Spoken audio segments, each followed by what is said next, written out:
Hello, this is Kathy Beatty with Divorce Support Anonymous, stepping into your life on a Friday night. I hope you are doing well. I hope the week has been kind to you and the world has been kind to you as well. So every Friday night, I come in and we talk about a topic to help you as you go through the trauma or after the trauma of divorce. Tonight's a little bit about after the trauma of divorce. In fact, it's a good plug for my next group, which is November 18th. We're going to do a new session again. I run these periodically through the year, and this session is Building Your Life After Divorce. Many of you have gone through this experience and have come to the conclusion of my 10 weeks or come to a period of time to where, okay, I've done the work, I've done the grieving, I've completed the divorce. Now what? And this next session really is about the now what. How do we begin?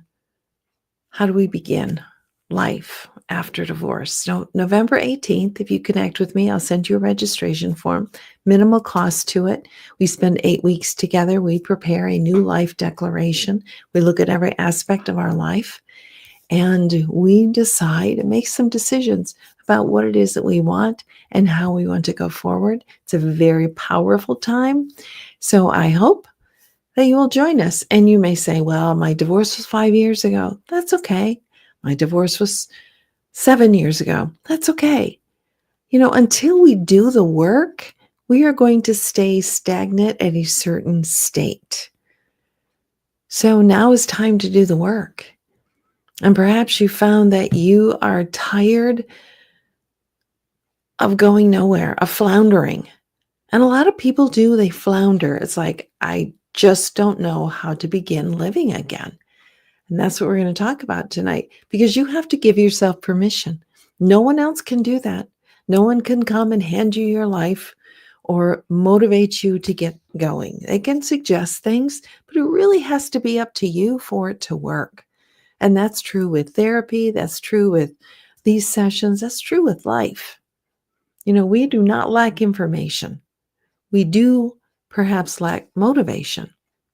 And so this group is really going to be a kind way to help yourself get started and give yourself permission to live again.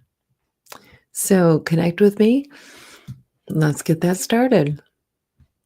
Okay, I want to start today with a Bible verse. Usually I end with a Bible verse, but the book of Ecclesiastes.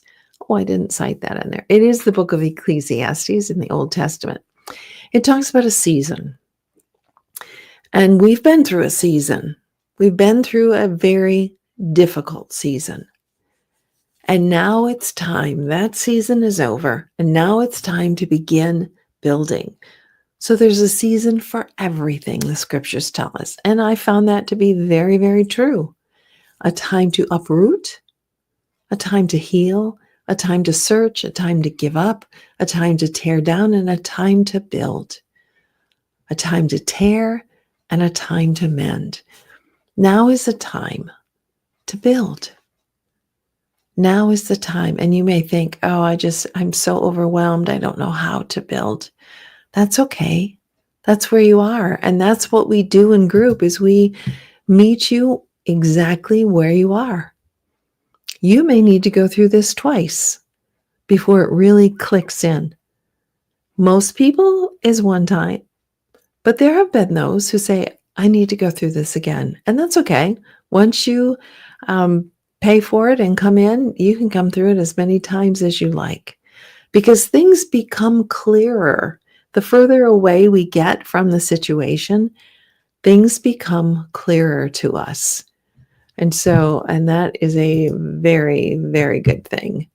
I just decided I better check my audio, and it looks like it's good. So, number one, realize that season is behind you, the season of divorce, and now is the time to build. Now is the season to build.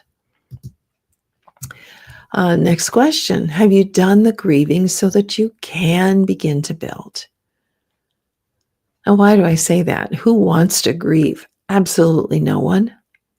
Who needs to grieve? Those people who have been through a trauma, such as divorce, need to grieve. And if we don't allow ourselves to do that, to cleanse ourselves of all the pain that's inside of us, we're not ready to move forward. We're not ready to start our new life. We are perhaps stuck and unable to move. So there's help for that as well. Maybe it is a therapist. Maybe it is a divorce coach. Maybe it is someone who can just help you get unstuck to begin moving, or to allow yourself, help you to grieve. Our bodies naturally grieve. We don't need to be taught how to do that, but we do need to allow ourselves to do that and stop having up all the defensiveness and trying to squelch, to stuff down. We need to allow ourselves to grieve. So the question, have you done the grieving so you can begin to build? I mean, you could still do it without having grieved, but it's not going to be as effective. Once you have completed that, and it's not a one and done thing, but once you have truly focused on that and allowed yourself to grieve, then you are going to find that, okay, I'm ready to move forward. I don't have to be here anymore.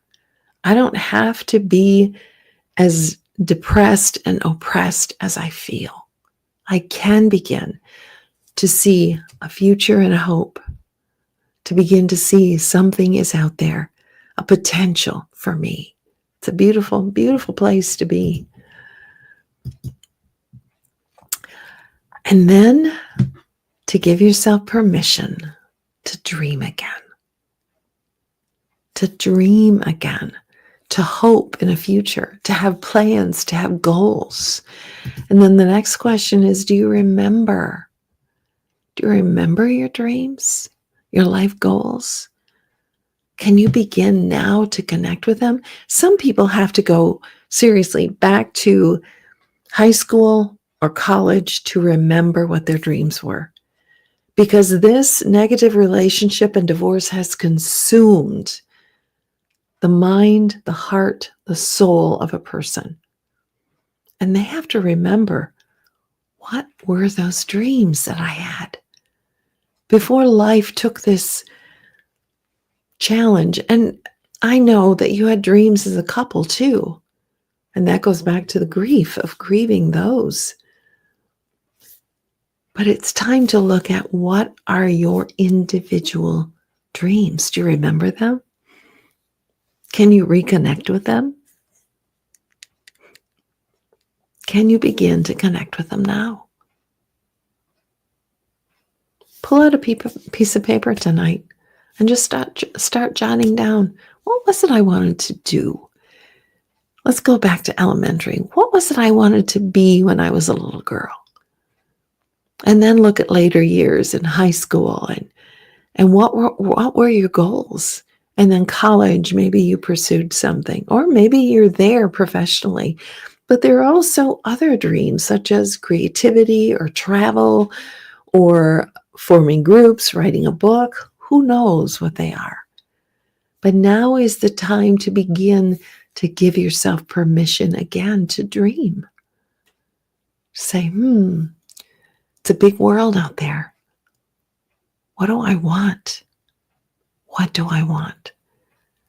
And believe me, if you say, I don't know what I want, I have no idea what I want, you are in the majority category for those who have gone through divorce. Truly. I have worked with hundreds and hundreds of men and women going through divorce. I promise you that that's true. A lot of people don't know what they want at this point. That's why you need a therapist, perhaps a pastor, a really good friend who will talk with you. But this group is especially designed for that. And the final question, what if? What if God wants more for you than you do? Some people going through divorce have really been shaded about who God is. That also is an exploration a full potential that needs to be discovered. Maybe you thought that God was mad at you going through divorce. And maybe you need to reconnect with the truth of who God is, a loving God who forgives, who gives second chances, who believes you have a future and a hope. What if God wants more for you than you do? What a question. What an exploration to begin pursuing. God, what do you want for me? What do you have for me? And then be ready to listen. And it may not come to you immediately, but if you keep asking that question, you're going to see things happen in your life or thoughts that you hadn't thought of for a very long time. So I encourage you to think on that question. What if God wants more for me than I do? That means your life is a whole lot bigger than what you think it is. And the rest of your life is a whole lot bigger than what you think it is. Okay, just a couple of verses. I've had this one up last few weeks, and it just resonates with me so much, and I hope it does with you. Keep me from lying to myself, God. It's actually a prayer. Keep me from lying to myself, believing things that are not true, believing I'm always going to be depressed, or that my life is over and that nothing good can ever happen, and that I'm going to die alone. You know, all of the fears and thoughts that we have as we go through a divorce. And there's a whole lot of lies in them. Keep me from lying to myself. Give me the privilege of knowing your instructions. I choose to be faithful. And then Psalm 139, search me, O God, and know my heart. Test me and know my anxious thoughts. See if there's any offensive way in me, and lead me in the way everlasting. If you want permission to give yourself to live again, it is critical that we search our heart, that we ask the question, Lord, test my heart and my anxious thoughts. Show me. Search me and show me. Are there things in me that are offensive, that are offensive to you, God, and hurtful to me? Lead me in the way everlasting, the truth, the way, the life, through Jesus. Giving yourself permission to live again after divorce. Please, effort, being intentional, and taking risk of stepping out there, joining a group, seeing a therapist, writing a journal, those things in which are going to help you give yourself permission to move forward and to truly live again. I hope this has been of some encouragement to you. This is Kathy Beatty with Divorce Support Anonymous, walking with you every step of the way through the trauma and after the trauma of divorce. Don't forget, November 18th is coming up, 2025, Building Your Life After Divorce. Have a good evening.